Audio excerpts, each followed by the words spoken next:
Hello and good morning. I am your host, Ainsley Bowden, and we are welcoming you to episode 263 of the Bitcast on Seasoned Gaming and simul-cast on the HoegLaw YouTube channel. So I'm also not Ainsley Bowden. He is at Los Angeles to go talk to Xbox people about their showcase that we'll also be talking about with you this morning. I'd also like to welcome Dan and Travis here. How are you guys doing this morning? I'm here, man. I gotta shut my phone off though. Are you ready for the Bitcast? Yeah, mostly. He doesn't look it. Hoeg, Yeah. if I could commentate here, it looks very unprepared. No, I'm good. Well, we can't all look as prepared as wearing a tie. Yeah, so, that's true. That's true. It's all guys. But it is a big morning. It's a morning where we've got a showcase in the Xbox showcase and a Starfield Direct that's happening later today. And we also had a big week of shows already. We saw the Summer Game Fest. We saw the Day of the Devs. We were just talking in the pre-show about the Wholesome Gaming Direct yesterday. Mm-hmm. So did you guys get a chance to watch the Summer Games Fest or any other shows this week? I just watched them in piecemeal. So I just kind of caught what I thought I was interested in, and everything else was kind of like, all right, that was nice. So just Bone Towers on repeat and Pokemon games? Yeah, I did catch a lot of Red Bull ads and some other stuff, so went out and bought some of that. So good job, Keeley. But yeah. Jeff Keeley sold you some Red Bull? He did. He sold probably a lot of people. That's a job. Yep. Jeff. Gotta love all right. that guy. Well, I guess before we get into that, did anybody find any time to play any video games this week? Sure. Yeah. What have you been playing, Travis? Can you talk about it, Travis? I can. Well, some of them. I reviewed a video game this week. It's called Grey Hill Incident. All right. It is a horror game that is a classic alien invasion story, and I awarded it a 3 out of 10.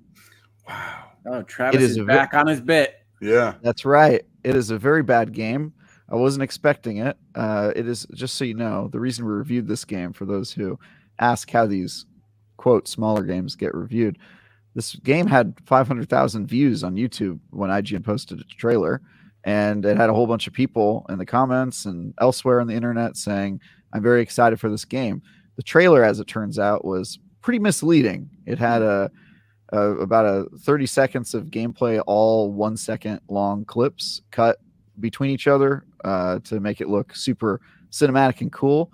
It is not that. It is a very bad game that doesn't work and wastes a lot of your time, as it did for me, because I played the whole game.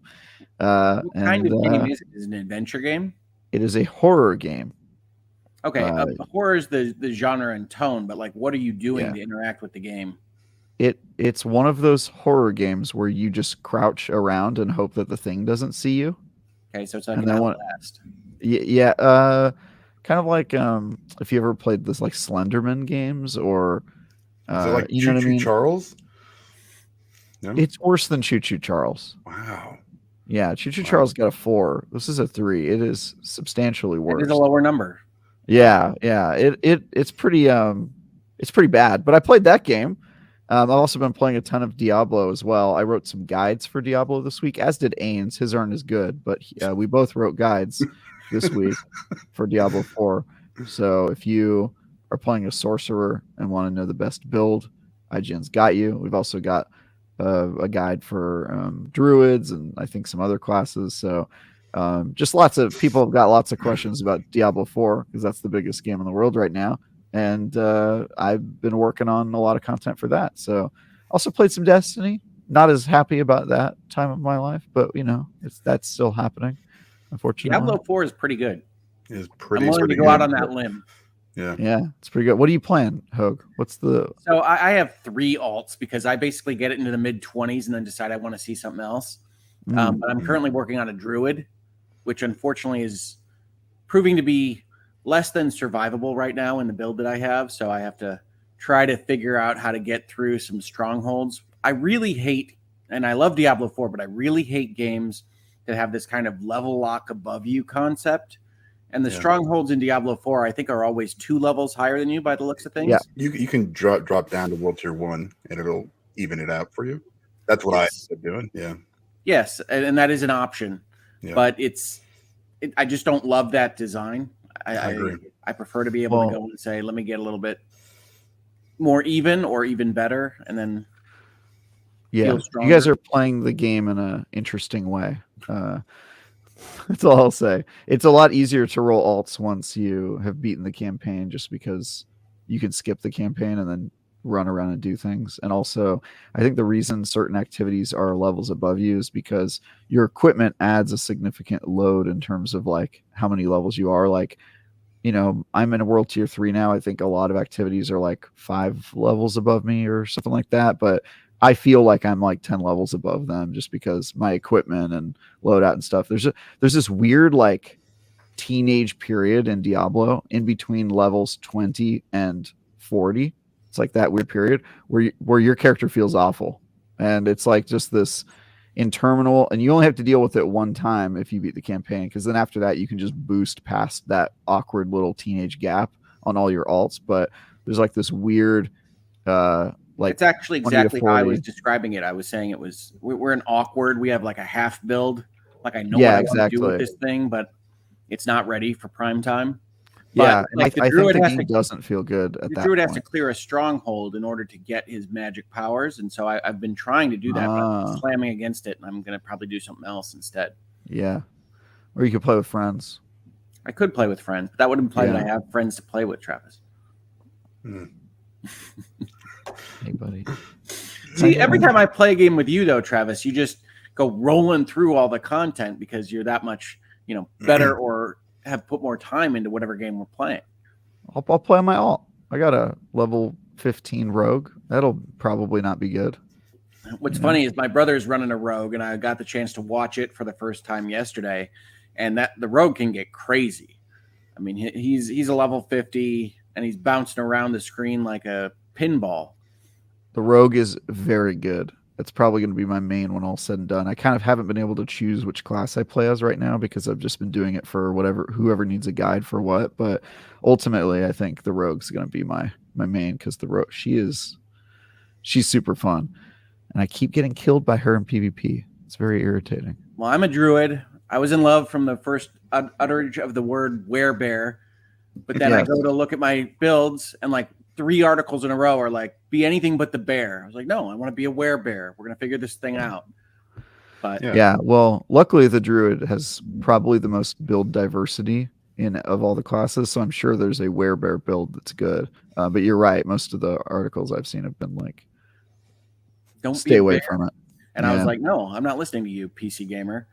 Yeah, I want to be a bear. That's always a good call. It's good. It's always like the necromancer. A lot of them are, don't be a minion build. And that's kind of the fun part of being the necromancer is being able to build that kind of thing. And I don't know about every other class, and I played a lot of Diablo 3. I feel like this necro is super gear dependent, like more so than I've seen. I think all the classes are they all okay? I haven't played any other ones.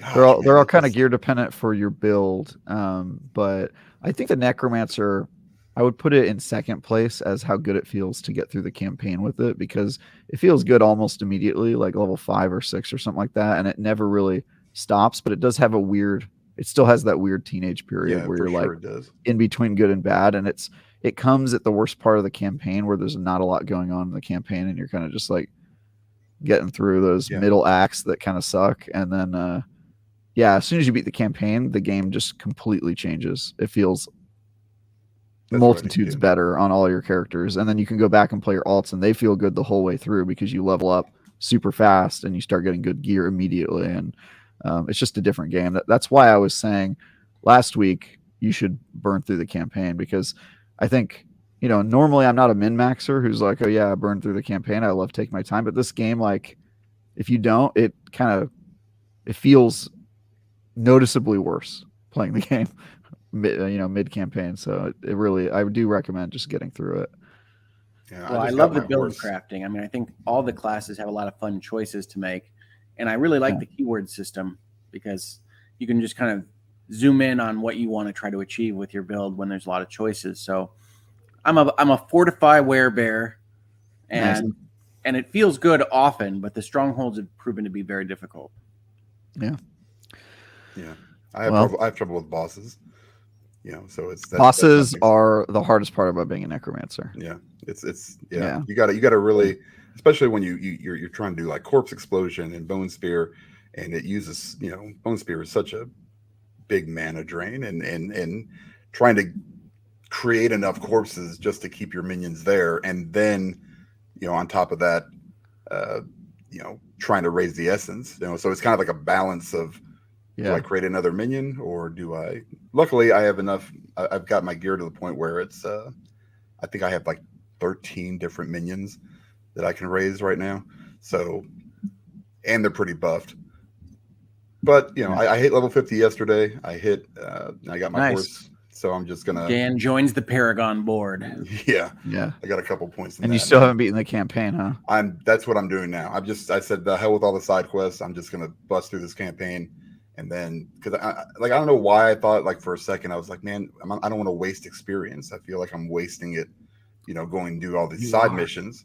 I know. That's why I was like, okay, I'm just going to do the campaign. I got my horse this morning, and I'm just going to keep plowing through. So I'm in Act 4, I think, right now. Nice. Hopefully you're getting there.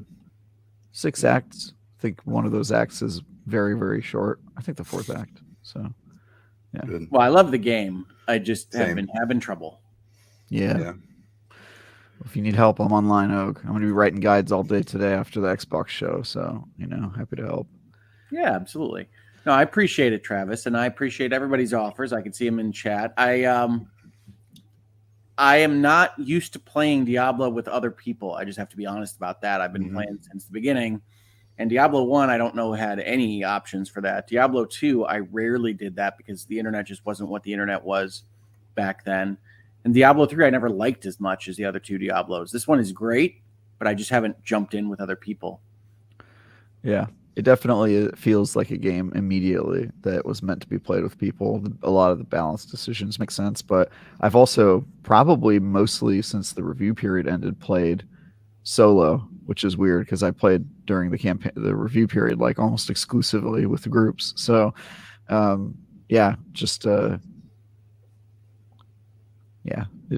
it is. I get why people like Diablo solo because that is its legacy, but this definitely feels like a game where they were designing it around multiplayer. So it's interesting because the game design, I agree, and I do run into like the Destiny events and see people flying around, and that's fun. So I can see the fun there, but it is copying kind of tonally from Diablo 2, which is this kind of lonely wanderer game. And from a tone perspective, I like being a lonely wanderer. So It's interesting. It's interesting. But Diablo 4 is great. I'm definitely playing Diablo 4. Like last week, I've been playing a lot of board games. We talked about that a little bit. Nice. What board games are you playing? So I'm really deeply into a game right now called Final Girl. I don't know if you know this one.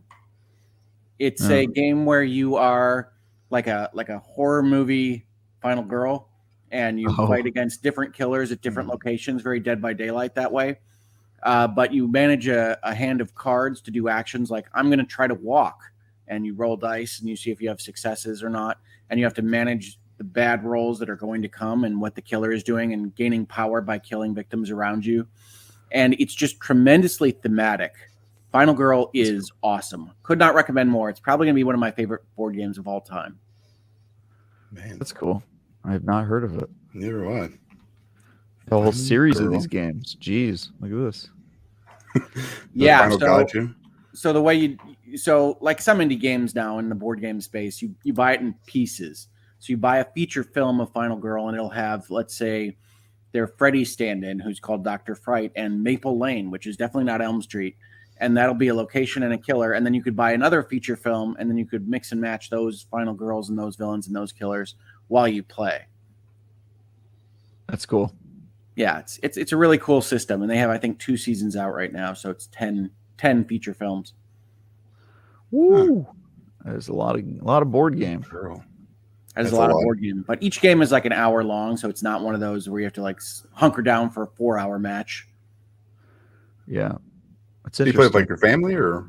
It's a solo game, actually. It's a one player only.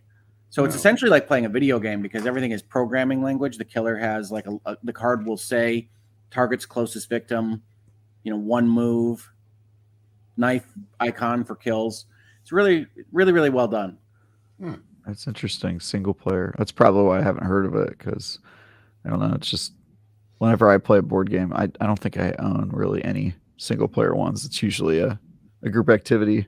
I've never liked a single player board game before this one. Interesting. Okay. Yeah, I've never even heard of one before. So Solitaire. I don't know if it's a board game. But. That is a card game, but it's a card game. I hear you. Yeah. Take it. You guys been playing anything else? So I've been playing Final Girl. What else have I been playing? Oh, yes, I bought the new Amnesia. I don't know if you know Amnesia, the Bunker. Definitely not on Dan's list. No, I know what Amnesia is, but I'm not. No, looks good. So it's kind of a semi-open world crafter type Amnesia in a World War I trench. Nice. Yeah, I bought it. I still haven't played it yet, but I've been playing bad horror games, but I do want to get on that one. Yeah. No. You guys tried the Liza P demo? I did not. It looks cool.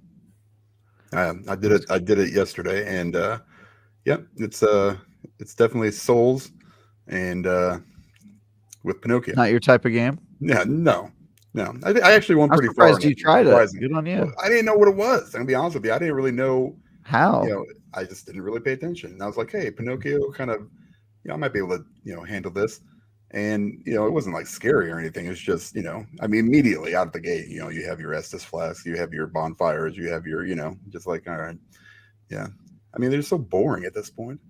I don't even know how you guys can enjoy them. It's all the same stuff. They just changed the name of things, and then it's that's how genres work usually. I mean, wouldn't that be pretty reductive for all video games? Yeah, exactly. Yeah. Oh yeah, for sure. Yeah, I mean, it's just the same thing. I don't know how you enjoy RPGs. They all have stats and equipment. It's exactly. I don't understand. Yeah. I don't understand. Nobody understands it. But speaking of RPGs, there are rumors that the Final Fantasy 16 demo is going to drop today. You guys going to pick that up if it comes out? I will definitely be trying it for sure. Fun fact: I know nothing about Final Fantasy 16. Yeah. I know I'm not going to cover that game because it's way too big, and I already know Mitch did the review. So I'm just going to go in completely blind. Maybe I'll learn something today, and then that will be all I know about Final Fantasy 16. Yeah. Very excited. All right. Well, I'm interested in trying the demo, certainly. I'm not as enthused. I know you're worried about it. Should be. Yeah. Yeah, I know. But what happens? I mean, what if it's good? Like, what is Final Fantasy though? Is it turn-based RPG though? Is it would be good? I just don't. It's not going to scratch the itch of a high-budget Final Fantasy RPG for me. It's going to be much closer to a Forspoken or even Strangers of Paradise. It's like, okay, that's a game. It just isn't fitting into that kind of high-level spotlight that I usually have when a Final Fantasy is coming out, a numbered one. Is it the combat mostly, or is it like what? I mean, it's combat, but it's also just kind of the thrust of what they've built. It's not party based. It doesn't have those character interactions. They've tried to say that they do, but every time they've tried to say that, it's clear that they don't. Like, it's not going to have the same level of party or management that I expect from that game. That's the itch that I want scratched from a Final Fantasy. So it's going to be something different. That's fine. And they're looking for a bigger audience. That's fine too. But I'm not as enthused about it as I should be. And I hope that they find that audience that they need, because I want Final Fantasy to continue. I don't think this is the right direction, but I'm not in charge. Time will tell if it's the right direction. I know nothing about it, but as you know, I don't care if they change things. So I'm here for it. Let's see if it's any good. Yeah, I understand where you're coming from for sure. But like with, I want them to change things, but they're not going to be as satisfying to the people that liked it the way it was, right? I mean, like, that's just they made that choice. Yeah, you think they'll ever go back that way? Yes. It depends. As Travis says, it depends on how this bears out, but we'll see. I think they will definitely go back. I think Final Fantasy can contain both. Right. And if this is the story they wanted to tell and the way that they wanted to do it, they're artists. Artists gonna artist. They're trying new stuff, doing weird things, telling stories that maybe don't fit the mold of a party-based kind of system. And if it's good, it's good. And if people like it, they'll probably do more of it. And if they don't, they'll probably go back to what people did like. But I think there's probably a reason they're changing. I think there's always a reason the Final Fantasy franchise has been so good at adapting and rolling with the punches over the years. So I'll be interested to see if this succeeds in expanding their audience like they're hoping that they'll do. Well, whenever you reach out for new audience, you always run the risk of making it smaller and losing the audience that you had to begin with. Yeah. I say yay to risk. Go for it. Risk, bet it all. There's I always go back to Yakuza with this, and I really enjoyed Like a Dragon. I didn't think I was actually mad when they announced it, and I was like, this is ridiculous. This is nothing. But they also kind of kept the old style going with like Judgment, right? So I think they could do both, and I really ended up, I reviewed it. I think I gave it a 9. Yeah, I think if Final Fantasy 16 is successful, that's what they'll do, Dan. I think they'll have like, an offshoot that maybe continues the old Final Fantasy I'd like to see it. situation, and I think the new one will become something. But I once read this fantastic novel called Green Eggs and Ham. And it taught me that sometimes you just gotta try something before you try new stuff, right? Sometimes you gotta try that Yakuza Like a Dragon before you know if you hate it or not. So yeah, because in its bones, right, it's still the Yakuza. It's still the same story, kind of stuff. It's all inside. It's all the same. It just kind of changed a little bit of stuff. Yeah, and it was fine. Yeah, but I totally get what you're I like Yakuza Like a Dragon more than any other Yakuza game. Now I go and I play the old way, and I go, now I play the old way, and I'm just like, this is cool, but it's not as good. I don't blame you. Turn-based strategy offers more interesting dynamics than action games. in this case, in this genre, I liked it more, but see. They made a good choice. But speaking of Yakuza, and I lose track of exactly what series this thing is in now that they've tried to rotate the names around. Yes. Talk to me about the new Like a Dragon game, Dan. Did you get excited about that from the Summer Game Fest? Yeah, it looks good, man. Look at Like a Dragon, Gaiden, the man who erased his name. Yes, it's definitely not the man with no name because that's taken. Yeah. Yes. Yeah. So, it was about what I was expecting. It looked like he had, web shooters also and throwing people around. I mean, it looked just as crazy as most of the other Yakuza games, maybe more so. I love Kiryu and his, that was for those that don't know, the main character throughout most of the series, and I'm always here for more Yakuza. They really haven't disappointed. I was really kind of surprised with the Ishin remake because I never got to play it before. That was really good too. I just like they're really good at telling like really serious, like kind of emotional stories. But at the same time, you're also looking for a professor that, steals people's panties. I mean, it's all over the place, right? I'm always looking for that personally. Super weird stuff. Oh boy. But you could obviously plow past that stuff and not do any of the side content, but that's kind of its charm. A lot of little mini games and stuff like that, which I'm sure this will have, and I'm pretty excited for it. I think they announced that one, and then they announced the second Like a Dragon, the turn-based one, last year, I think. But I'm always excited for. Can you remind me? Is that what Gaiden means now? Is Like a Dragon Gaiden action games? Is that how I interpret so that? Much. It changes so much. I don't know. I have no clue. It's just like this one. I think takes place between the end of like the main Yakuza storyline, like 6, and the Like a Dragon turn-based game, somewhere in between there. So I think that's where this is supposed to take place. Yeah, they've really muddled my understanding of where it's all over the place, man. Basically, if they don't show Ichiban it's probably that Right. other franchise they're doing. And if you see Ichiban, then it's probably the new one.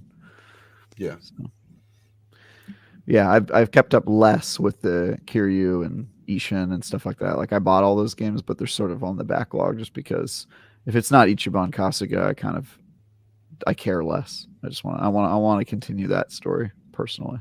Kiryu's Coming, cool. man. I mean, the Yakuza games have been cool because, as Dan says, they are some of the more intricately told stories in video games. They're very premier television type stories with a lot of characters moving around and a lot of different motivations. I love Yakuza 0. It's one of my favorites. Yeah, it's so good.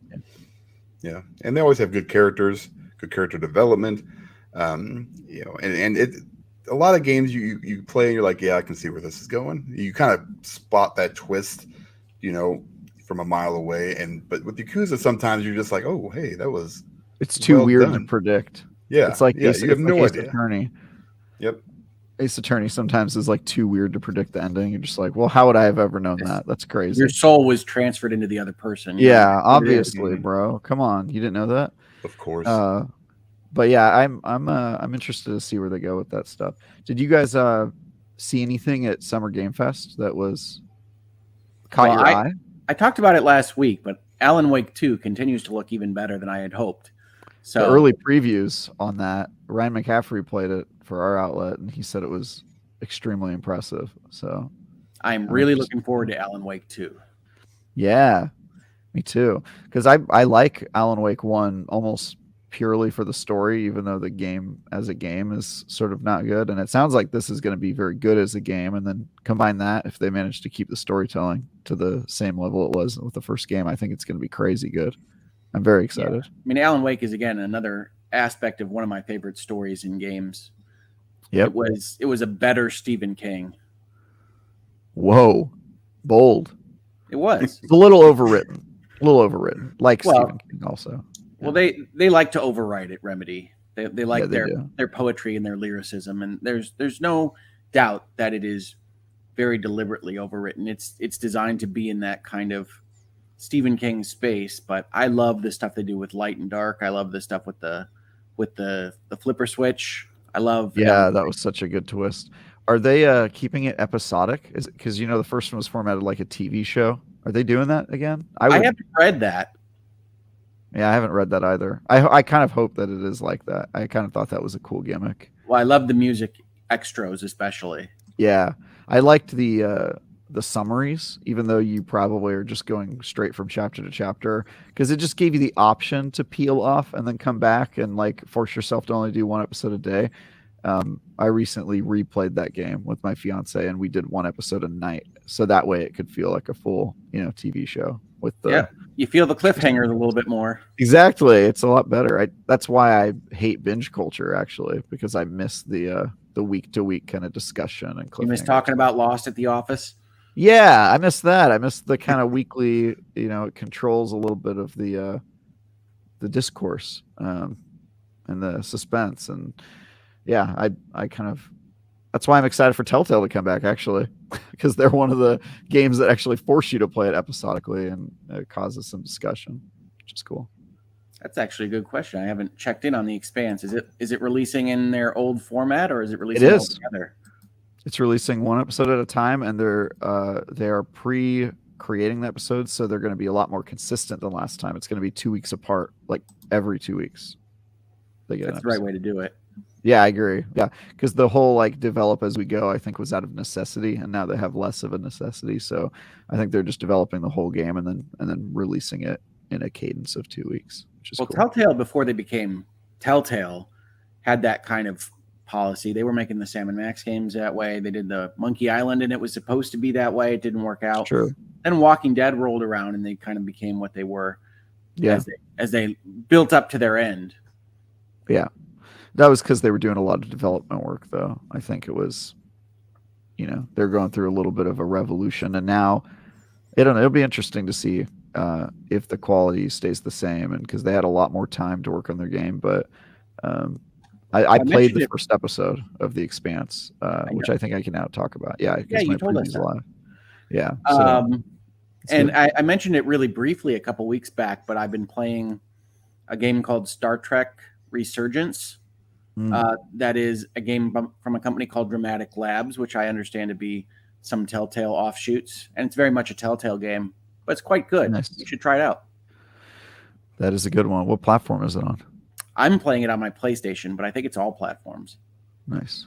I have truly not heard of that game, which is interesting. I don't know what that means. I think that's probably marketing side of things. I hadn't heard about it either, and then I tend to sometimes go through the stores and just kind of look at trailers. So do I. That's why I'm surprised I haven't seen it. Oh, yeah, it's on everything. It's I want to say it was a $40 type game, but it is very good. It's kind of captured the difficult decisions to make framework. You get to play as both a member of the bridge crew and the engineering crew, so you get kind of the upper decks, lower decks look at a Star Trek vessel dealing with some stuff. That's cool. They had another game, Star Trek game, announced, didn't they? It was like a homeworldy kind of game, maybe. Yes, there was a game that looked like it was probably going to be a Stellaris type 4X. Yeah, Stellaris. I don't remember what the name is. That a Summer Game Fest announcement? Yeah, I think so. Yeah. What did you guys like from Summer Game Fest? Dan, so I really liked Alan Wake. Yeah. I'm very enthused about Final Fantasy VII Rebirth, but Same. it is notable that it got pushed to next year. It's all right. Yeah. That was the big headline, by the way, of Summer Game Fest showcase was, hey, a game that you already knew about is delayed. Yeah, so, I don't think a delay is quite the mic drop that I was expecting, but it certainly was a good trailer. Yeah. Yeah. I don't know about the alternate reality stuff they're really leaning into. You know what I mean? Alternate timeline. Oh, Travis, I mean, we don't need to go down this road, right? We already talked about my problems with 16. If you want to talk about my problems with 7 Remake, other than being, in my opinion, really close to fraud as to what they sold us, actually saying, hey, let's now go and say, what is it, the unknown adventure or whatever? It's like, yep, okay. All these characters you know are in a modified version of the world that you know, dealing with stuff that appears to be things like cloning. So that'll be fun. Yeah. I'm partial to the original story, personally. I know that there's not a lot of love for Final Fantasy VII on this panel, especially when Ains is here, because you guys prefer the other one. But Final Fantasy VII is probably my favorite, and I really like that original story. And Remake kind of did some interesting choices with changing it, and it seems like this is going to drastically change it even further. But we didn't kill Fate in the first one for no reason, Travis. It's true. It's just a weird decision. It is a rebirth more than a remake. I will appreciate the title change. Well, I mean, I think it was always the Re-series. I mean, I said that after I finished the first game, which is, I bet that they call it, I didn't say rebirth. I think I said rebuild or something along those lines, where they would just do that, because Square Enix loves their weird names. But I really do think that we're going to miss out on some of the cool things from Final Fantasy VII. I expect Aerith's fate to be completely different, as a for instance. Yeah. Without going into details. Yeah, probably. Either way, I think Rebirth should be a new subgenre. Like, there should, how people say remaster and remake. I think Rebirth should be a new type of remake wherein you change the story. Yeah. You know what I mean? Sure. Why not? Let's do it. I think my third option. My initial concept was that the second game would be called Reframe. Just redo. How about redo would be a good one. Retake. Reshoot. Retake. Final Fantasy VII again, but different. Yeah. It's almost a Final Fantasy VII sequel. It is a sequel. I mean, that's the trick, is that Final Fantasy VII Remake is a sequel. Yeah. Sephiroth has clearly seen some stuff. Yeah. Anyway, okay, so you like that game. What about you, Dan? Anything you liked from the game show, the Summer Game Fest? Most of the stuff we already talked about. Yeah, the ads. Yeah, the Red Bull stuff. I know the Space Marine I'm kind of excited for. I'm a big 40K fan, or have been, I guess, in the past. So it was mostly just kind of a co-op trailer, but any more of that, I'm good with. Short of that, man, I mean, I have a very specific taste anymore in games, so I don't play a lot of these things that we saw. But I mean, it's still cool to watch. I mean, it's still cool to kind of see, like, there was some Baldur's Gate 3 stuff. I think they Jason Isaacs is a good pull for that. Yeah, old Lucius Malfoy. Yeah, I mean, I don't usually think of him as that, but he is absolutely. Right. Yeah. You saw Spider-Man 2. I'm sure you. The release date for that. Yeah, I'm going to ask you about that. How do we feel about the release date, and how do we feel about it not being at the PlayStation Direct? It was a little odd. Although, has the PlayStation Direct been confirmed? I thought that was that and the Switch. I don't mean in the future. I meant their showcase. Like, they just Spider-Man said 2? fall. Yeah. For Spider-Man 2, they just said fall 2023, and then they had the date a week later. Yeah. Oh, you mean the date? I'm like, yeah, okay, yeah. I mean, I'm not sure. They've been pretty confident up to this point that they were going to make whatever date they were going to make. So maybe they pushed it back, a month or something. Maybe even in that week. Because I'm sure. I mean, like I always say this, but I don't know how development really works. So I'm sure it can make a huge difference. Even that 1 month of extra bug smashing, no pun intended. But it would, I'm fine with October for sure. It's 3 days after Alan Wake. That's a heck of a week for me. Yeah. Good luck, man. Living your best Alan life. Wake, I mean, at least the first one wasn't like a super long game. I mean, it didn't seem like it was. I mean, I know it wasn't. I mean, that's probably one of the last horror games I played, and I really don't think it, compared to the games that we have these days, it's really not horror. Yeah. But this one looks a lot funny. more. I would say Alan Wake is more horror than the games we play these days, because I just don't find kind of the gore horror to be that scary when Alan Wake is really existential. Yeah. I think it self-describes as a psychological thriller, which I would say is pretty accurate to what it is. It's like Twin Peaks. It's not really a horror. It opens with a quote about horror stories. Mm. Yeah, but it's from the perspective of a horror author, but it's not really a horror game. I think.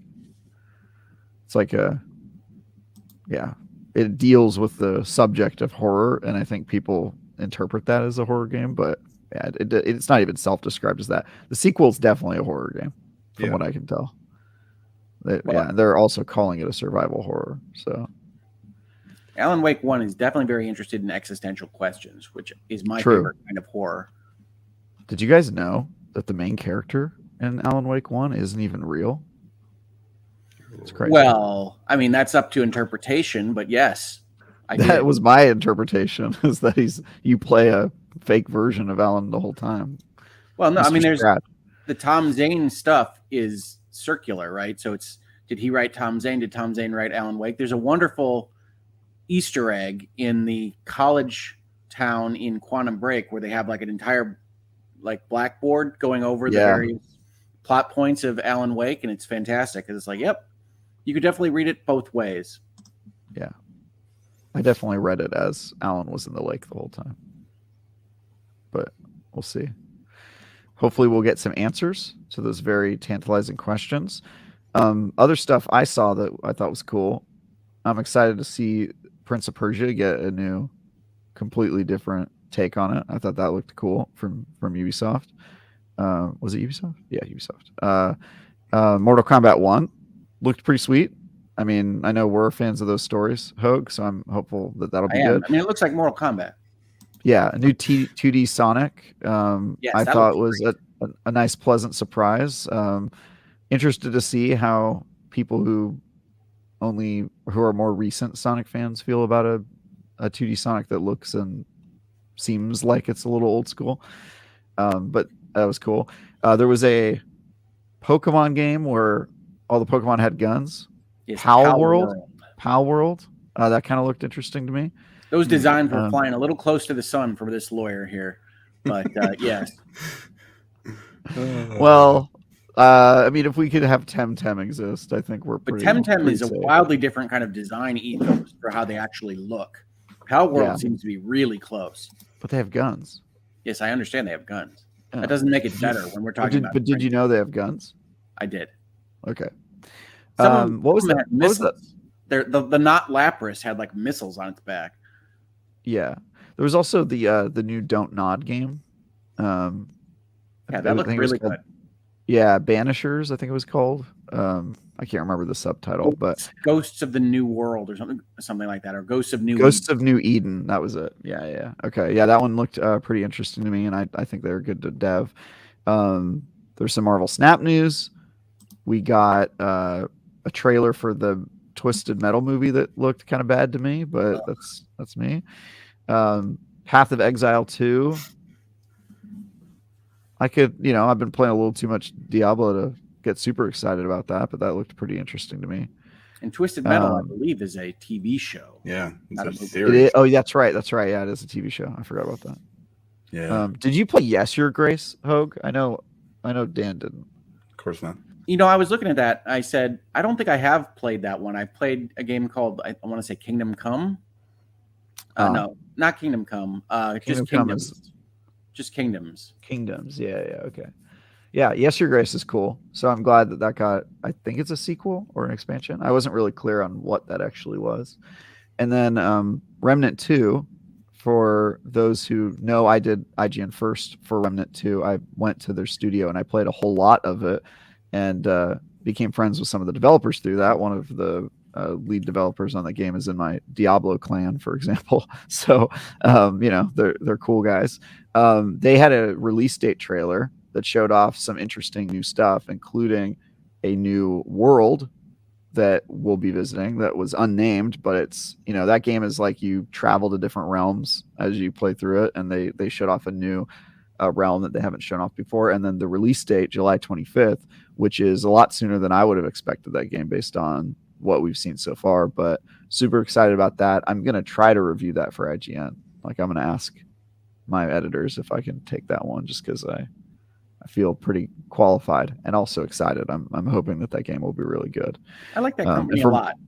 Yeah, I like them too. And from what I've played of that game, it seems really like it's punching above its weight, as the first game did, by the way. The first game, for the fact that it was made by like 30 people, and that was 30 people by the end of development. I think it started with like 6. It really succeeded a lot of stuff that I wouldn't have expected it to. Remnant 1 is good. Yeah, Remnant 1's cool. So I'm really excited for the sequel. And hopefully I'll play that. Yeah, next month, man. It's like a month and a week away which is cool. So that was all the stuff on my list of things that I thought were. No, I'm glad you mentioned Banishers because I really liked how that one looked. Yeah, I think that was gonna be good. Also, there was like a Subnautica type game, Under the Waves, that looked kind of interesting. We'll see. Under the Waves. Yep, missed that one. Nope. I saw Nick Cage. Yeah. We all saw Nick Cage. He had another embarrassing celebrity appearance on stage at a game event. Well, you can always depend on that from a Keeley show. Yeah. He loves his star. Oh, yeah, he does. Well, and they had the Immortals guy come out, who's apparently an actor, and I didn't know who that was. Oh, my fiance immediately recognized him because apparently he's on a bunch of those like EW cringeworthy, like, you know what I mean? Oh, the CW shows. CW shows, thank you. Yeah. Perfect. The CW like dramas and stuff, and I guess he's just known for being handsome, and that's it. Nice. So, which I'll admit, he was a pretty handsome guy. Good-looking dude. Presence in the game. He's a good-looking guy. I'd watch him. Yeah. Was that the Immortals thing? Yeah, it's Immortals of Avium. Champions of Avium or whatever. What do you guys think of that one? Because it just kind of came out of nowhere, and then it's releasing. I'm shocked that there aren't more games where you're like a mage casting spells like Doctor Strange style. So when I first saw the concept, I was like, oh yeah, this will look good. But then all the trailers they've shown since have looked like it's not fun. Just to me, like sometimes I can look at the gameplay and be like, I'm worried about this. Like I felt that way about. I think it's going to do really well. I saw it kind of reminded me of Redfall a little bit in like cool premise, and then you see the gameplay and you're like, I don't know about that. That looks a little odd. But I hope I'm wrong because that premise is really cool, and I'm hoping it'll be good. I think fantasy and names like that is going to be a turnoff for some, but I think it looks good. Yeah. Yeah. I hope the Yep. gameplay's good. I guess is my concern. I think the game's going to be cool. Well, We will and see. before we get to the other show I want to talk about, which is Day of the Devs, which I love every single time I see it, we Great do show. have a super chat from Googleman for you, Dan. There he is, coming in. I'd like to recommend Fear Agent by Rick Remender, a picture book series somehow related to the writing of Samuel Clemens in great game material. Googleman, he's always out of left field, and I love him. Yeah. He's got the best super chats. We'll Because take I have it. no idea what he's talking about, but I appreciate his knowledge. I also don't know. Never heard of that one before. But thank you, Googleman, for the €5. We appreciate you. Keep them Definitely coming. check that out. Yeah. Every week. I love it. All right. So day of the what now? The Day of Day the of the Devs? Devs. So great Yeah, I don't know what show. this is. It's a smaller studio show, Dan, which is why you don't know about it. But Right. just so you Indie know, games, a I'm lot assuming? of the games are good. Okay. The last couple of years, it starts right after the Summer Game Fest opening ends. Yeah. And Keeley still hasn't kind of put them together in an easy way to just follow along, but you could go find it as soon as the show ended. And it's done by Double Fine, so Tim Schafer's out there being crazy like he does. Love it. But all the videos are the kind that I like, which is developers talking about why they're making this game this way and the choices that they made. And a lot of them are from their like apartments or their houses or their bedrooms or wherever. So it's a lot more getting to know the people that are making the games as well as just seeing the games themselves. So it's a really good set of videos, I think, and I like it more than just the trailer drops that are in the big shows now. But there was a lot of cute things in this Day of the Devs, I thought. And in particular, Dan, for bigger A or AA games pretending to be AAA, I really think Hyper Light Breaker is starting to look really, really good to me. I'll have to check this out. Did you play Hyper Light Drifter? Yeah, I love Hyper Light No. Drifter. I have the tabletop RPG for that game. Didn't know there was one, but cool. Yeah, I know you didn't. No one did. I'm raw dog. You know what I mean? Oh, we have Just how I some. roll. We have a special guest here for a moment. We'll see how long this holds. Oh boy, there he is. Look at Oh, this. what a nerd. What a Just- fanboy. Say what's Just up. showing off his Look at special this guy. privilege. Oh my gosh. What's going on? Look at the twinkle lights, or is that a Starfield? Do you I hear can't anything? I can't hear a damn thing. Oh, good. All right. Good. Well, We can say you're gonna have to anything we talk want. to us then. Yeah, Yeah, this we is gonna be chilling. We great. got our jerseys. They got a bunch of Starfield stuff going on. Yeah, it's starting to fill up. Is it 60 pretty cool, man. FPS? They haven't told Ains anything. Come on. Come Yeah. on. Well, he His met money. with So Tom it's Howard about yesterday. an hour to the show yet, right? Yeah. So how you guys doing? We're doing good. well. You can't hear us regardless, so I'll just say anything I want. No, Yeah. I have it on full volume and I can barely hear you. So sorry about Yeah. that. Your mother. It's been good, man. The vibe here is like electric. Like I've talked to a bunch of people. Talked to Todd Howard last night, which was crazy. Still didn't People get my are really info. buzzing. So I think it's going to be a real good show. And I've heard a couple things. It's going to be a good show. Cool. So, I'm jealous I'm not there this year. Next year. well, we saw Yeah. a bunch of the IGN folks. There was a whole group of them in the lobby last night. So I it was know. pretty cool, man. You know, all the big creators and media guys are here. So Hey. it's doing well. He says to the Hoeg doing three of with us the, who are not. what, Dan? I couldn't hear you. Is that Sean Labrie back there? Yeah, Sean Labrie right slap there. slap his bald ass head for me. Yeah, we Tell got him I love Sean. him. There's PTK. What is happening? I don't know who that Everybody is. Here. Ains, don't commit any assaults for Dan. We Yeah. got Ben Kenobi. Sean will be all right with Don't that. know who that is. Biscuit all the way from Australia. Yeah. Don't know who that Nice. Dante. What's up? We're all Oh. here, man. There's a So many there's a lot of bots. people around. You love so. to see it. Love to see it. So I don't know Like how they- I'm coming through sound wise, but I figured I'd stop in while I could before it gets crazy in here. You Oh, sound yeah. great. Ains. How's I love that how's they've got Hoeg- a. I love how's that they've Hoeg got doing, like guys? an What's his influencer role. grade? What's D his minus. grade? D minus? Is that what you said? Hilarious. Well, all right. I didn't want to completely disrupt. I thought it'd be cool to swing by. So have a good rest of the show. Obviously, I'll catch up with you guys in a little bit, and let's have some fun. Hilarious. Absolutely. Peace. Well, there you go, everybody. That's Ains in the room where it happens. Yep. That's right. I've been in that room, and it is exciting. He is with his people, for it's sure. very exciting, and then you realize that you can't do any of your work, and so it's actually pointless to be at that show because you can't do coverage from it. You basically are just a viewer at that point, because by the time you get out of that show, all the news has sort of been covered. So it's a cool room to be in, but you're also like the designated, I'm not going to get anything done. And so it's kind of weird that media go to those events. It's always an odd kind of, I went there, but I also can't really cover anything. Yeah. I wonder if they're going to do a lot like what they used to do at the Xbox Microsoft Theater is they used to turn it into a show floor the day after the conference. And so you would see the show, and then the next day you'd come back, and then it would be a bunch of stations with Xboxes and PCs, and you'd be able to play all the games that they showed. So I'm wondering if they're going to do that this time, because I know they have an extended showcase on Monday, is it, or Tuesday? They have an extended showcase where they're going to show off more of their games. So I'm wondering if Ains is going to go to that, and or if that's like part of the show this year, because I just don't know anything about it. I'm covering it, but I'm doing it remotely, unfortunately, this year. Maybe next year I'll go in person. We'll see. Well, that's fun. Yeah. If you follow Ains on Twitter, he's been tweeting out photos of him with various personalities of all stripes. So he's been having fun. Yeah. Without us. Yeah. Without us. Yes. Next year we got to go, guys. Like, the IGN office is popping down there. I hear it's like full swing, like it's like filled, and I'm jealous. You did say all the big content creators are there to our faces. Well, I'm not a content creator, so I'm okay with that. Yes. You literally make content, Travis, for a living. Whatever. It sort of just happens. Man. I don't do anything. I refuse to believe that you just stumble over to your laptop and an article pops out. Basically. Oh gosh, hilarious.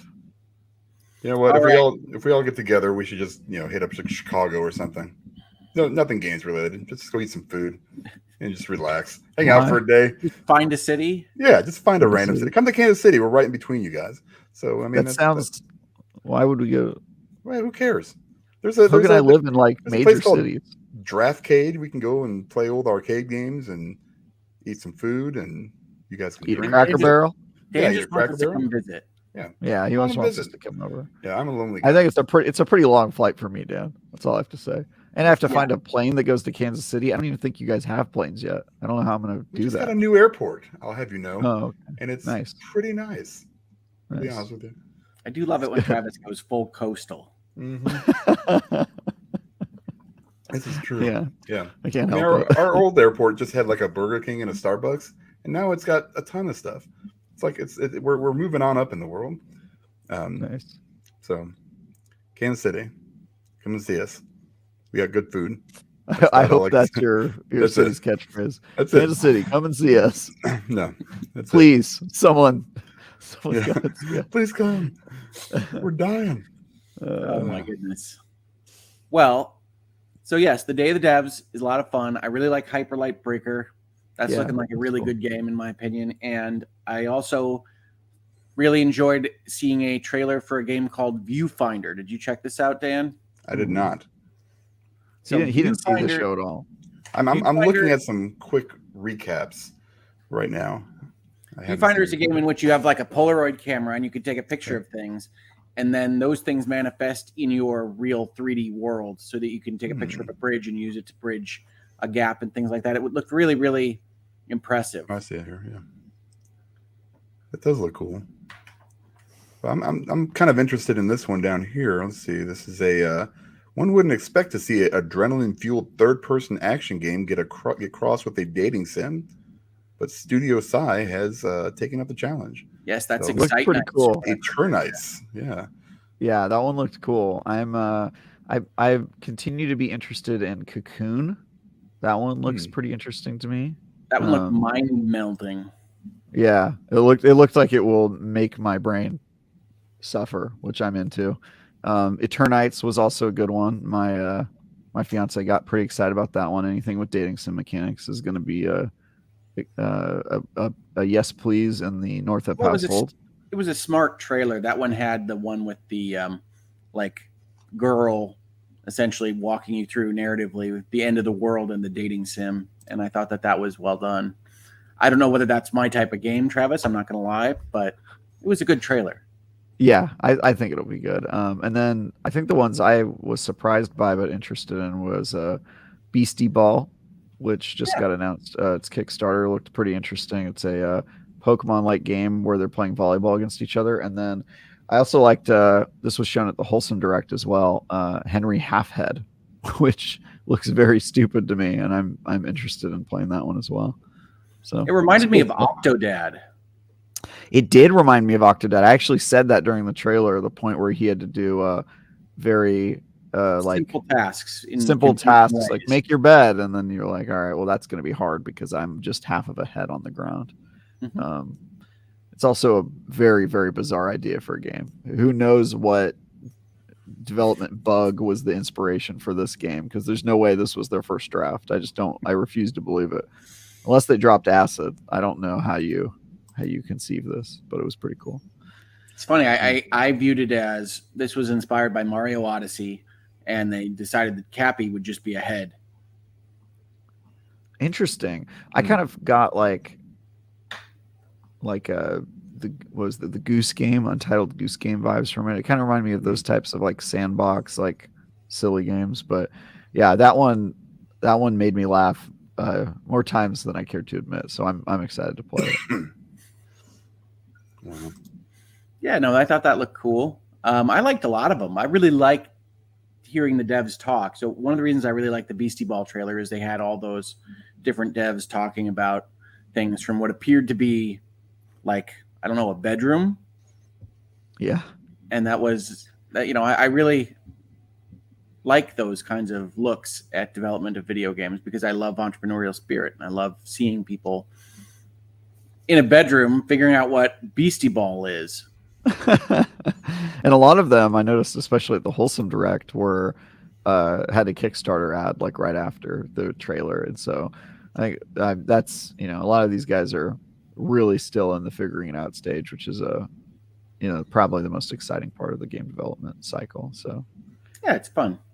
It's fun. Yeah, it's fun. It's weird. It's experimental. What's not to like? So if you didn't see Day of the Devs, folks, that's online. You can see it on YouTube. The Wholesome Direct, I think, is also archived on YouTube. But you can check those out. Lots of good stuff this week. And hopefully some good stuff today. So we got the Xbox showcase. We saw Ains rock starring it a bit there. Mm-hmm. Yep. Are we looking forward to that? I think so. It's going to be a good show? I think expectations could not be lower, which is probably a good thing for Xbox. PlayStation showcase, a recent showcase, was pretty, I think the kids would say mid.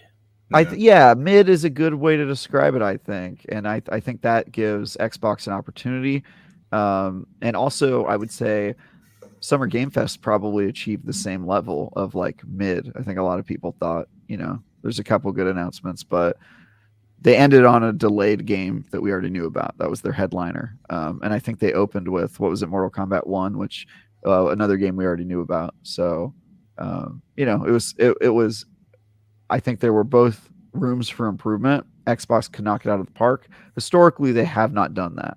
And so I think if they surprise us with some stuff, it will be huge.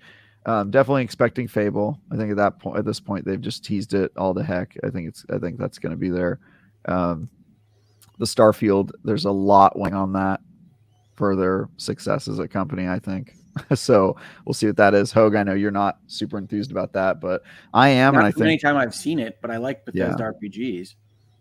Yeah, well, I think it'll be that. Yeah. No, that's a separate show, right? Like after right the after. show. Okay. Yeah, it's right after. I mean, it's basically the same show. They're just calling it separate because they're trying to tell the audience, hey, if you don't care about this, don't watch it. Yeah, that's fine. Well, they don't expect anything during the main show. Good. I don't need it. If you're gonna give me like a 30-minute thing at the end about everything that's in it, that's all I need. To me, that's why you announced the direct is like you're not going to do any big sequence during the main show, so you don't want people to freak out while the show is happening. Yeah.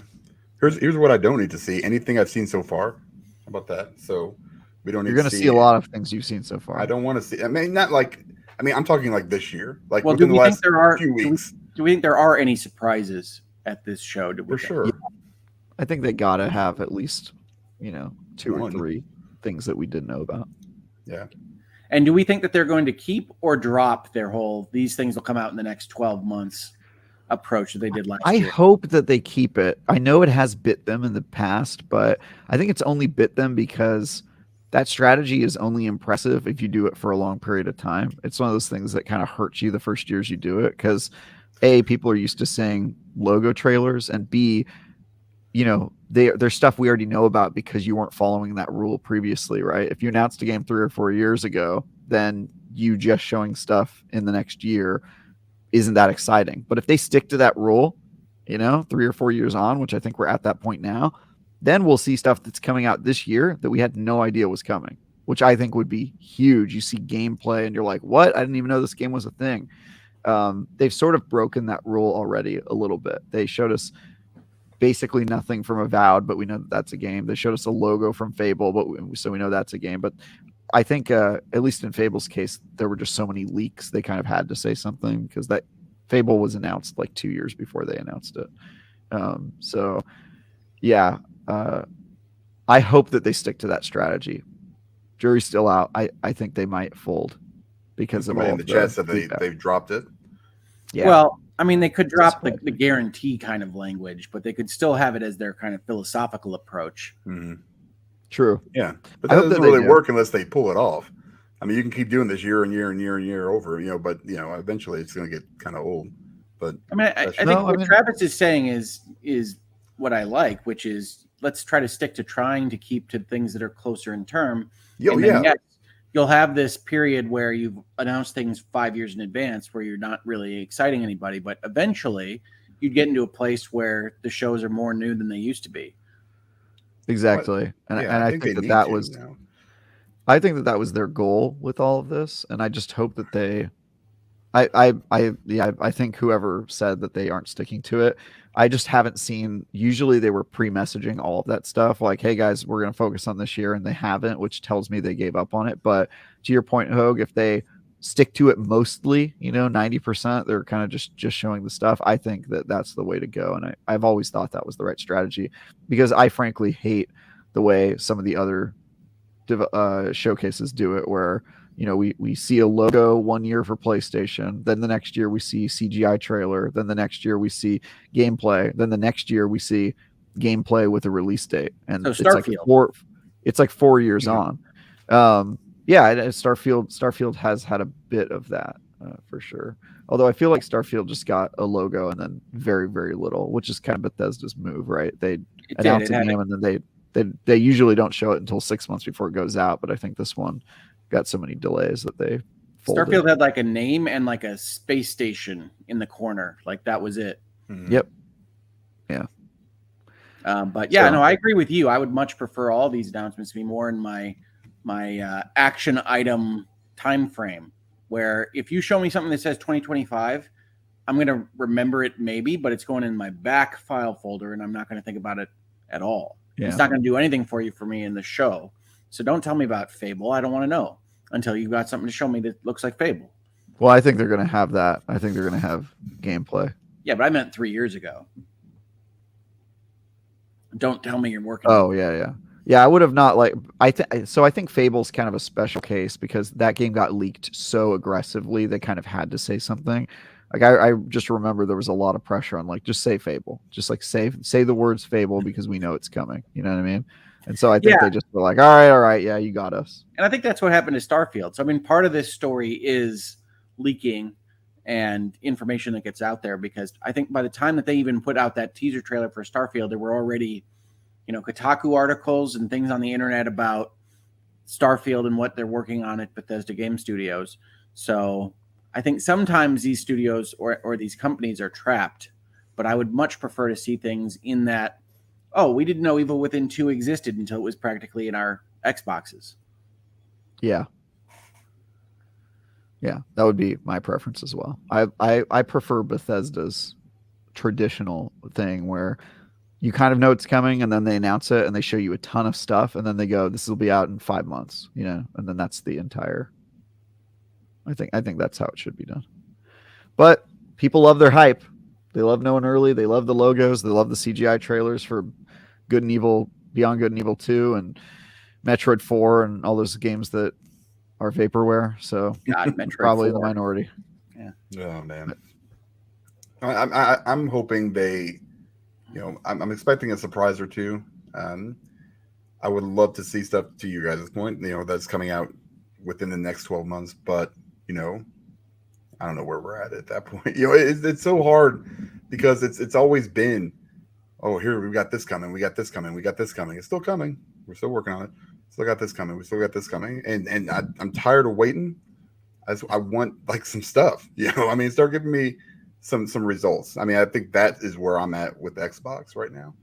And this is, I think that's where everybody's at with Xbox right now. Is anybody feeling really good about their output? I don't know. No, I'm not feeling really good about anybody's output, to be frank. That's true. Maybe Nintendo. No, I think that is. I think there's a very good reason for that. I think American companies, game developer companies, are in a very weird place with remote work and changing culture, and it's a. I don't think. For all the benefits it has, I don't think making games happen quickly and come out to a quality that consumers are happy with. I don't think that's one of the benefits of all the changes that have happened to our workforce. So, and then you can see it in countries that are still in office, like Nintendo, where they put out their games and you're like, wow, this is really polished. It's like, yeah, because they're in the office every day working their asses off and, not taking naps. I don't know. Maybe that's just my. I like the subtle accusation that the American developers are taking naps. It's not a subtle accusation. It's just my experience working remote myself on software and knowing that is a painful process because remote work is slow. It's slow. It takes a lot of time to do simple things. It's true. Yeah, I'm not a fan of it, but it's just I think we just kind of have to get used to that world anymore. So it's what it is. Get it when we get it, I guess. I just don't get excited anymore. And the worst part about it, inside, I'm like, I should be so hyped for this, and I should be expecting like just greatness out of all these shows. And then, and I think I am, but there's always that little part of me that's like, I don't know, you're an idiot. Why would you, even think that these guys are going to come out with anything? And this is not exclusive to Xbox. This is, anybody. Like I expect too much, and I think what you said, Travis, about like the new, basically working conditions and how things are working now. I should set back my expectations, but that's not me. I expect a certain level if I'm going to be. I'm not even saying I'm not saying games will be bad or that Americans are lazy or whatever. I'm just pointing out that, and I'm not saying that. To be clear. All I'm saying is that when you work remote, things take longer. Right. Yeah. When you're in a collaborative job like undertaking, because I work on software as well remotely. It just takes way longer than being able to tap somebody on the shoulder and be like, "Yo, can we get this done?" And that process is send an email. Oh, I didn't see the email. Did you Slack me? Oh, you Slacked me. Okay, well, let's put something on the calendar. Well, my calendar's full for 2 days, and it just takes a long time to do simple things. And so I think honestly all of the developers that are located in Europe or the US or these countries that have adopted more of a remote model, I think they're all struggling with the same problem of like, how do you keep up with that same level of production and also let people hug their kids and all that? And I get that, man. Like, I'm not saying one way. I'm saying that myself, as somebody who doesn't have kids and really likes working, it's annoying to me. That's all I have to say. It's annoying that people are hugging their kids. I don't hug mine. It's inconvenient to me. I don't hug mine at all. Good. Yeah. They got to know their place. Yeah. No, let me tell you, I think that strategy is good because mine didn't hug me either. And now I've got this hole in my heart that I'm filling with work, and it's made me so productive. That's what I'm going for. I'm trying to raise 5 Travises. Yeah. Raise 5 Travises. They help the world. Do they hurt? People thank you, Travis. Yeah. Do they hurt? Yes, but that's okay. Life is They'll be pain, and then you thanking die. me. That's right. Whatever. Yeah. That's the Rodriguez family uplifting credo. episode of the Season Gaming Bitcast, folks. That's what we do. Hoeg, I know you're the opposite of Dan when it comes to parenting, and I appreciate that. But you're raising softies, okay? They're not gonna, you know what I mean? Parents, you hug them too often, okay? They're gonna be happy walking around expecting the world to treat them like dad did, and it's not. And then they're gonna have to adapt. And that's I'd rather be born knowing how cruel the world is. That's just listen. You have to let them run into a wall every once in a while to feel that pain and understand not to do it again. So that's how my outlook. I'm kind of hands off. Just like, listen, I will support you with whatever you need, but you run into that wall again, that's on you. Well, I will say this.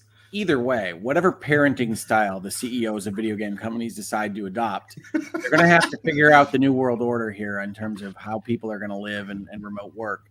And yes, I agree that it's a transitional period, but hopefully there's a way that they can figure it out, because the workforce, at least here in the United States, is not going back to the way it was pre-2020. Mm-hmm. Yeah, I agree. It's here to stay, and we have to figure out a way to make this work. But I think right now you can see it in the quality, you can see it in the release cadence. I think you can see the culture in the products, and I hate that because I appreciate industry more than I appreciate people being healthy. That's just where I stand. And look, you need people like me. You need people on my side of the wall. I'm not saying I'm right. I'm just saying I'm half of the dialogue. You need people like me. I like it. You need people like me on my side of the wall because it sounds so much like A Few Good Men. You want me on that wall. Exactly. You do. I'm sorry. You just do. You need people like me. That's all. No, I get it. I get that you need people pushing to get product out there that is high quality and is going to sell into the marketplace. But certainly people are going to have to understand product management and getting projects done in this new circumstance. I agree that it's collaborative and it's difficult for software engineering and video game creation, but hopefully they do find their stride, because that's what they're going to have to deal with. The comments are being very unforgiving to me right now. I expected this, and I embrace it. It's fine. I am who I am. Yeah, no, we love you, man. I think it is fine. I appreciate your commitment to the bit. Yeah. What bit?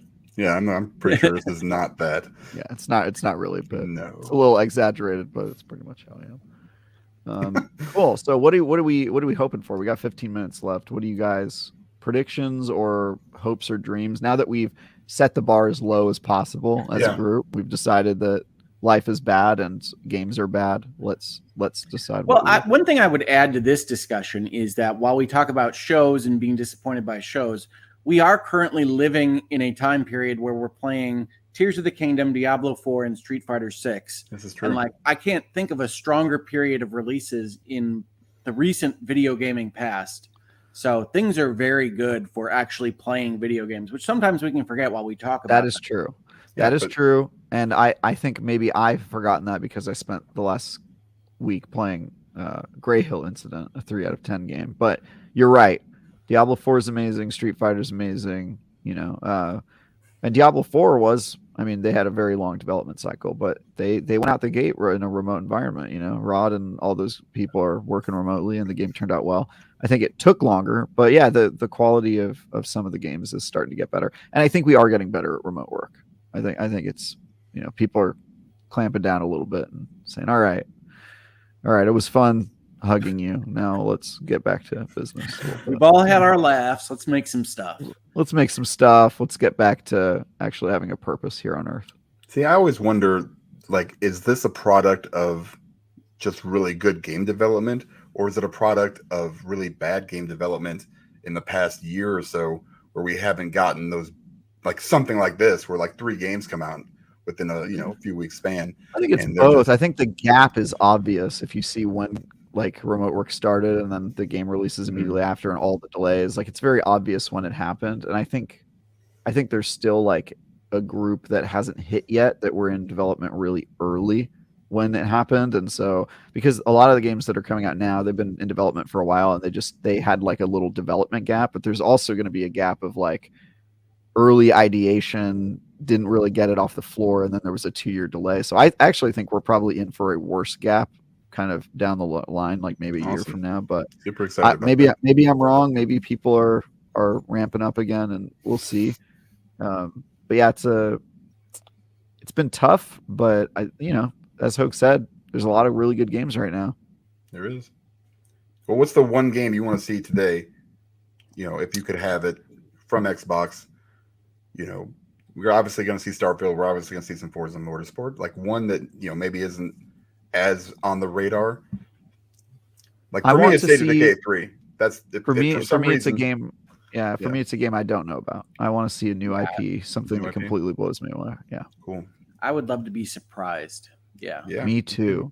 And you should not be expected to be surprised, because anybody who's been in the games industry for long enough knows Microsoft is terrible at keeping secrets. Yeah, they have never had a show that has not leaked in some form. I think we'll see Gear 6. I think it's been enough time. Here's what I don't want to see is a car being elevated through the stage for a Forza 40-minute presentation, right? Yes. So like, I know Ains isn't here right now, but one question I do have is how much are they going to hit on Forza? Because those never show well to me. They're just kind of a dead period in a show, because racing games are racing games. And when I thought that was separate too, no? The Forza presentation? No. Or is that going to be rolled into this? Okay. No, it's rolled into this. Yeah, I think I agree they shouldn't spend too much time on it because it's a niche audience in the games industry, but I kind of hate how racing games are kind of universally not considered real games or meritorious games in the games industry. It kind of bothers me. So I think it will have an extended clip, and I'll be stoked for it because I think these games are awesome, but I get that the need to kind of move on. And I also don't know if that's what showcases should be about, extended, because Xbox is doing this thing where later in the week they have an extended showcase where they're going to take deeper dives into all of the games they showed. And I hope that that's where most of the Forza news comes out. I hope that they show like a sizzle reel, they intro it, and then they go, you can see a whole bunch more of this game because it's coming out this year. I think that's already leaked. It comes out this year, and you can watch our extended demo and play it if you're here. I think they'll do that, but I hope they do that. To me, I'm interested because the longer the Forza sequence goes, wherever it is in the show, it's an indication of what they don't have for the remainder of the time. True. So that's how I will be reading it. If Forza is early and long, I'm going to be concerned about the show. Yeah, and if it's last, it also is going to be. I think by then we'll know the show. Don't drop the mic with Forza. No. Yeah. Bad idea. Do you think we get any shadow drops today? I don't think so. Smallish. Maybe. I would love to see Silk Song. That would be a lovely. Oh God, drop. They showed it at the last Xbox showcase. That game should be out. Damn it! What a shadow drop that would be if they did that. That would be. Oh my God! Nobody would watch the rest of the show whenever they showed it. People would be downloading. Yeah, you got to do it late. Yeah. Yeah. Yep. Nice. Well, hopefully we get something then, because I think that's the type of game you'd be looking for a shadow drop. That would be I was hoping for like a Forza. No. Right. I think we'll see Silk Song, and I think it'll just be a release date trailer. Well, that would be great. Yeah, I think that we're long overdue for that. I know they said we're not going to have any movie trailers, but what are our chances for seeing the new season of Halo, season 2? 0. No, all right, damn it. I never say 0, but it's pretty damn close. Yeah, I think they distance themselves from that as much as possible. And with you think it's over?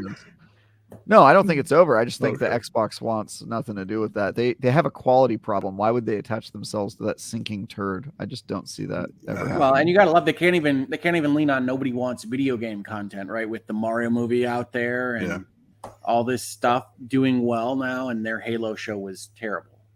Yeah. Master Cheeks, buddy. Master Cheeks. Master he had sex with someone in mid Cortana watch and then caused the fall of Reach. Yeah. I think he came out this week and he said something like he intentionally acted or made that character poor. They made the character to kind of throw away the thing you love. I actually don't think that's a bad choice.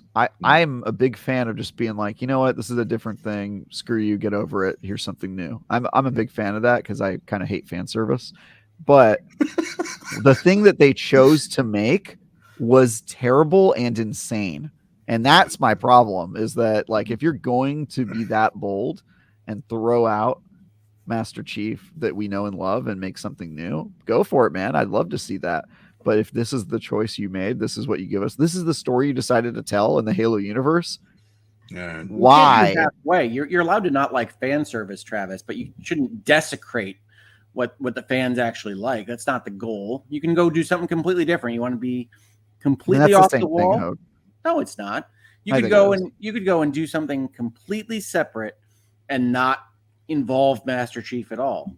Yeah, I think that's something to do. You can do something new, but I also think that if you're playing with the characters people love, there will always be people who see that as sacrilege, and you cannot give in to the fans, because fans A, don't know what they're talking about, and B, are terrible. And once you give them an inch, they will never go away. They'll just, hound you over this thing forever. And I think you have to just be bold and be like, screw those people.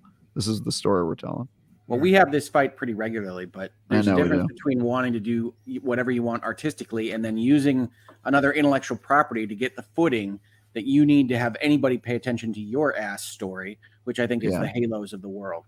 Yeah, 100%. If your story is ass, then all of the boldness goes out the window, and now you just look like an idiot.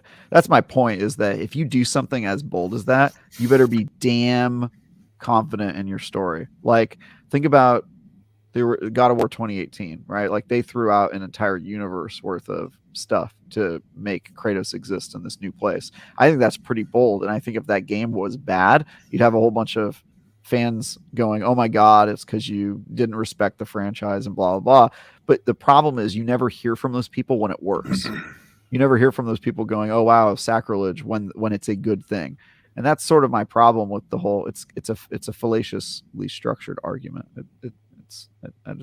I have a problem with that. But that said, Halo's bad. It will not be at the show. Thank God. All right. That weren't my big hopes. The show opening with new clips from Halo Season 2. Yeah, lower my expectations. If it does, I will, and I'm committing to this right now. I will turn off my television. I will not watch the rest of the show, and I will. I don't know. What should I do? You have to do a show next week, shirtless. Everybody wins. No? I don't think anybody wants that. First of all, it wouldn't change anything, because underneath this, I have a full body tattoo of a suit over my body. So that wouldn't change anything. But yeah, I'll turn off my TV and I'll just go for a jog. I just won't even engage in the games industry today. I'll just be like, no, I've had enough of this. Shirtless, but with a tie. Old birthday suit. Yeah. My birthday suit is a 3-piece. I don't know what that means, but it sounds provocative. Oh my God. It sounds disturbing. It sounds a little disturbing, yeah. Oh, man. 3-piece, what? Yeah, this will be interesting. What else? Hoeg, what are you excited for? What could they do to win you over? Make you love Xbox again? Well, I would love to see something that surprises me, and so that's always hard to kind of guess at what that would look like.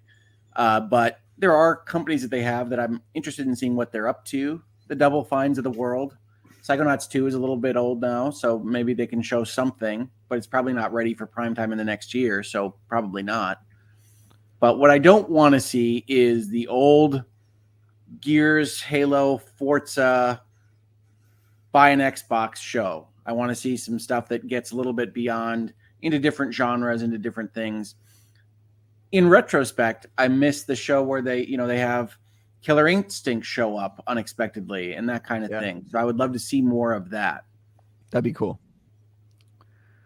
I'd love to see Xbox working on an RPG. So, Avowed. I want to see what Rare's working on. We know Rare's working on a different project, right? A not Sea of Thieves thing.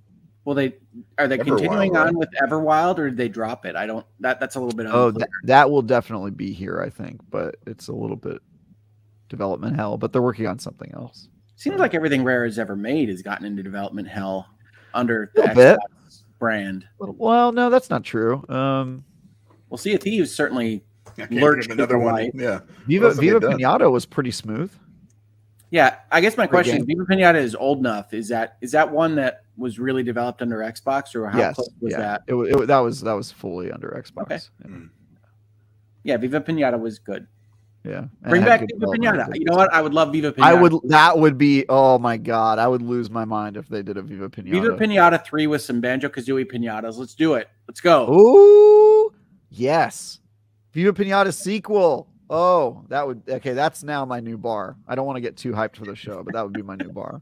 I'm sure that's not what they're working on, because Rare kind of famously doesn't like sequels. They like to work on projects as little as possible and then move on. That seems to be their MO. So, which I love about them. But we'll see. Nice. Viva Pinata 3 would be amazing. Viva Pinata 3 would be great. It would add to a new genre for Xbox, an old genre, but a new one for what they've currently got as their market standing. I would love to see more weird games. I've talked about this a lot, right? I don't want just third-person, over-the-shoulder action adventures in an open world. And one thing you don't really have to worry about that. Yeah, you don't have to worry about that. You don't have even one of those. Yeah, you don't. But I mean, one thing that is at least mildly disturbing to me from the Summer Game Fest was, I don't know if you saw this news article, but the downvotes on the Prince of Persia video, which is a 2D action adventure now, and not the 3D action adventures that Ubisoft was doing with the Prince of Persia Revival, got a bunch of downvotes from PlayStation, where the trailer was on both PlayStation and Nintendo. Didn't get that same kind of response from the Nintendo channel. And I just hate to see any brand, whether it's PlayStation or Xbox or Nintendo or anyone else, get kind of locked into, this is what games are and this is all that they can be. So I liked that Prince of Persia trailer. It looked great. Well, and you get some really kind of uneducated comments about, well, you can't make Prince of Persia a 2D game. Spitting out your drinks at that. It's like, that's a crazy comment. So you get some weird comments like that, and it's like, yeah, okay. I mean, I get that Prince of Persia is more known for Sands of Time and even that short-lived revival that was fully 3D, but Prince of Persia, folks, started as a 2D game. I mean, it's Jordan Mechner, it's Karateka, it's back in the day. Going back to that is the Persia games are 2D also. Yeah. And that game just looked cool. It had swagger, style. It was a new take on the character. I was like, yeah, like, let's do this. And I had the same reaction, by the way, Hoeg. Like, I went on to online, and my first thought when I saw that is, A, this looks super cool, and B, the internet's going to hate it because it's not the Prince of Persia that they care about. And this is, again, why fans are the worst. Fans are the worst. They're the worst. I don't know that fans are the worst, Travis, but I do think that the game industry has built its own fan base to do this, to say, well, if it's not an open world adventure game, it may not be worth talking about. Yeah. Right? That's a problem. They're good games. I thought we got there. I thought when The Walking Dead Telltale won Game of the Year, I thought we had all decided that games could come from all stripes and be amazing, but we keep running into this wall of very closed-minded individuals. So anyway, I know you've got to get on the road, Hoeg. You're already late. Do. I have to go do some of that parenting that I was charted for. I got to give those episode. So we are going to call it here at the 90-minute mark. But before we do, guys, what do you got going on, Travis? What are you writing about? What can we look out for from you on the internet? I've got some review that I'm working on that I don't think I can talk about, but I'm doing a new game, I'm always writing stuff. I've got more Diablo guides coming this week. I'm writing some advanced tooltip stuff, and if you're playing Diablo, you'll probably see some of that on edge.com. And then I've got a preview that I think is finally I'm going to be able to talk about on June 13th, which is in 2 days. So by next week, I'll be able to talk about that. Really cool, very different and weird game, Hoeg, which is something you'll be happy to hear. Like. So, but that happened a couple weeks ago, and for some reason the embargo is just forever out. So I'm excited to talk about that. And that's pretty much it, man. Just on my content creation grind, if you want to call it content creation, which is not something I ever use. But that's me. Dehumanizing, yes. I don't know. I've never thought of myself in those terms. I think of myself as a critic. Yeah. So. It sounds like widget production. I don't love it either. Yeah. Dan, what do you got cooking? Hitman 3, obviously. Yeah, obviously. Yeah. I have put Diablo 4 aside because they released a new elusive target. Actually, you know what they did? They came out with new content for Great. the roadmap. The roadmap. The live And service model. Yeah, they're charging you money now for stuff. This is crazy. It's actually almost like if they make new content, they probably should get paid for it. Yeah, who knew? No, I'm not doing much. You know what? Check out seasongaming.com for all of your gaming news and information. Ains has a couple of builds, one for a druid, one for a barbarian. Yes, his druid I saw monster those. build video is popping. Yeah, so he's doing great. I'm sure he'll have some kind of reaction from the show here in a little bit, maybe tomorrow or something. I have no idea. There is a very definitive line between what we do here and what I used to be, kind of both ways, but now I'm just I enjoy this, so much more than like writing reviews and stuff, because I just get to talk with some cool people and us and you guys. And Yeah, it's fantastic. So check out those videos for Ains, and I'm gonna go. I bought a new TV yesterday, so I'm gonna go finish setting it up, calibrate it, and then watch the show. I love it. So, turn off that smoothing, Dan. That's right. And HDR. Turn that off. What is wrong with you? You have to turn it off if you're going to record gameplay. So it's off on all my devices. Yeah. No, you're the worst. Never done that. Yep. I am the worst. Well, everybody, thank you for joining us for episode 263. When we next see you, Ains will have returned, but I believe we are off next week. Yes. For Father's Day, so we aren't going to have an episode next week. Sorry about that. But when we do come back in a couple weeks, Ains will be back in the catbird seat in the top left corner, and we'll all return to our proper orientations on this very screen. So thank you very much for joining us, and we'll see you on the next episode.